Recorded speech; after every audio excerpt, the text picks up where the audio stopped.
Assalamualaikum warahmatullahi wabarakatuh. Kali ini saya akan membawakan tema tentang syarat lembaga emiten dan perusahaan publik dengan saya sendiri, Devare Valentina. Nah, yang pertama itu penawaran umum atau go public. Apa sih sebenarnya go public? Nah, go public itu merupakan kegiatan penawaran saham dan efek lainnya yang dilakukan oleh emiten atau perusahaan yang akan go public untuk menjual saham atau efek kepada masyarakat berdasarkan tata cara yang diatur oleh UU Pasar Modal dan peraturan pelaksanaannya.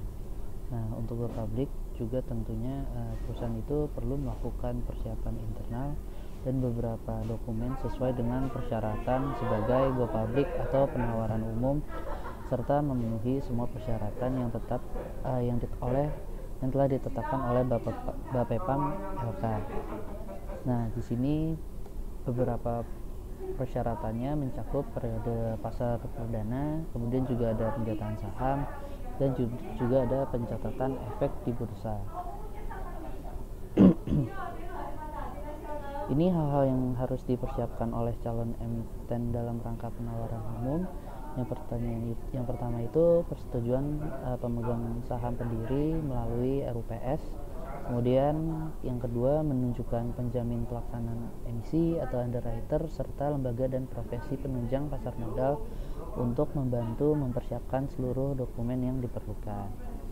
Nah, di sini perusahaan yang menyiapkan dokumen yang diperlukan itu seperti laporan keuangan yang sudah diaudit, anggaran dasar yang amandemennya telah disiapkan oleh notaris dan disahkan oleh instansi yang berwenang, adanya legal audit, terus laporan penilaian dari penilaian independen yang terdaftar di OJK, terus juga ada prospektus penawaran umum.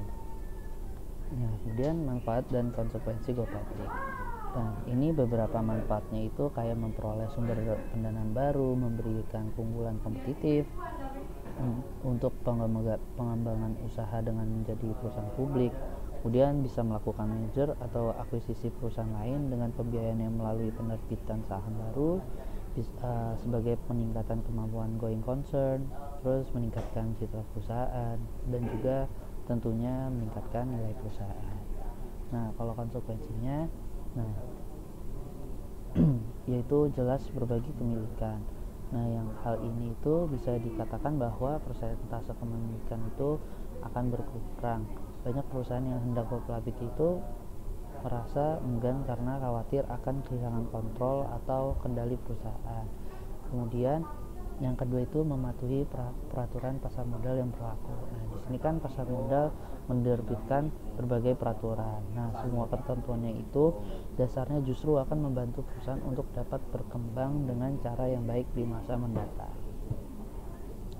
Nah, ini ada proses penawaran umum saham. Yang pertama itu tahap persiapan, kemudian ada tahap pengajuan, ada tahap penawaran, dan tahap pencatatan. Nah, masuk ke emiten.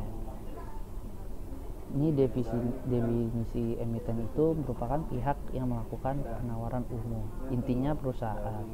Nah, berdasarkan tata cara aturan peraturan perundang-undangan yang berlaku, emiten itu berbentuk perseorangan, perusahaan, usaha sama, asosiasi, atau kelompok yang terorganisasi. Fungsi emiten itu memberikan penawaran surat berharga kepada publik. Nah, selain itu, emiten juga bertanggung jawab mengelola dana publik tersebut sebaik mungkin. Nah, di sini ada contoh emiten. Kalau sektor energi ada Astrindo, terus kalau sektor keuangan ada Adira Dinamika Multifinance. Kalau sektor infrastruktur itu kayak Adikarya, Bali Towerindo Sentra, seperti itu.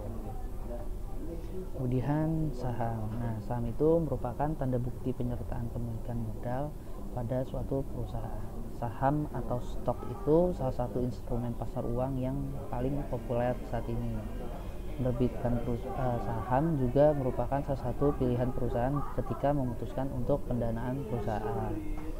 Terus di sini kan saham itu ada dua, yaitu common stock sama preference stock. Kalau common stock itu surat berharga yang dijual perusahaan yang menjelaskan nilai nominal, kemudian di mana pemegangnya diberi hak untuk ikut RUPS. Kalau saham istimewa itu atau preferred stock itu surat berharga yang dijual oleh perusahaan untuk menjelaskan nilai nominal di mana pemegangnya akan memperoleh dan mendapatkan dan memperoleh pendapatan tetap, kemudian dalam bentuk dividen yang diterima setiap kuartalnya atau 3 bulan sekali. Nah, keuntungan dan resiko memiliki saham. Nah, keuntungannya itu pertama kita bisa memperoleh dividen, capital gain, kemudian juga memiliki hak suara. Kalau resikonya itu tentu yang jelas capital loss atau enggak sahamnya bisa likuidasi.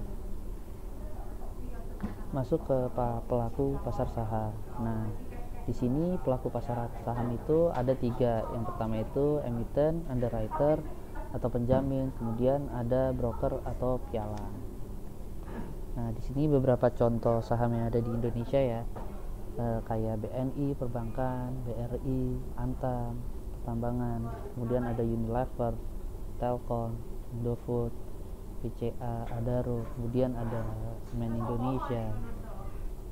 Nah, masuk ke perusahaan publik. Nah, perusahaan publik itu kan perseroan yang sahamnya itu telah dimiliki sekurang-kurangnya oleh 300 pemegang saham. Terus juga ada ketentuan bahwa modal yang disetor itu sekurang-kurangnya 3 miliar atau suatu jumlah pemegang saham atau modal disetor yang ditetapkan dengan peraturan pemerintah. Nah, ini tabel perbedaan emiten dan perusahaan terbuka. Yang jelas tuh emiten itu menjual saham ke publik, kemudian juga menjual obligasinya ke publik itu kemudian menjual saham dan obligasi ke publik itu merupakan tugasnya emiten. Masuk ke lembaga dan profesi penunjang pasar modal terkait penawaran umum. Nah, di sini dalam pasar modal itu lembaga penunjang ada banyak. Ada bank kustodian, kemudian ada biro administrasi efek, kemudian ada wali amanat, ada pemeringkat efek. Nah, kalau misalnya bank kustodian itu bank yang mendapat persetujuan oleh OJK.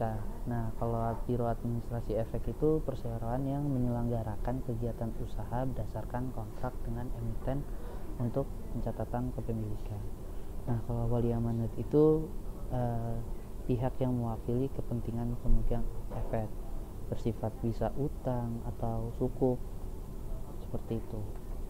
Kemudian ada pemeringkat efek, yaitu penasihat investasi seperti konsultan berbentuk perseroan terbatas yang dilakukan kegiatan pemeringkatannya itu dengan memberikan rank atau peringkat. Kemudian ada profesi penunjang. Nah, di sini beberapa profesi penunjangnya itu ada akuntan, notaris, kemudian konsultan hukum dan penilai. Nah, kalau akuntannya itu yang bertugas menyusun, kemudian ada membimbing, mengawasi, menginspeksi dan memperbaiki tata cara serta administrasi perusahaan. Nah, kalau notaris itu pejabat umum yang berwenang membuka akte otentik dan terdaftar di OJK. Kemudian kalau konsultan hukumnya itu ahli hukum yang memberikan pendapat hukum kepada pihak lain dalam bentuk konsultasi. Nah, di sini ada struktur pasar modalnya dari OJK. Jadi OJK, kemudian ada beberapa lembaganya itu ada KPI, BEI dan KC. KPI itu lembaga clearing penjamin efek Indonesianya, kemudian BEI sebagai pasar sahamnya, kemudian ada Kustodian Sentral Efek Indonesia. Sekian presentasi saya terkait materi ini. Mohon maaf apabila ada salah kata. Assalamualaikum warahmatullahi wabarakatuh.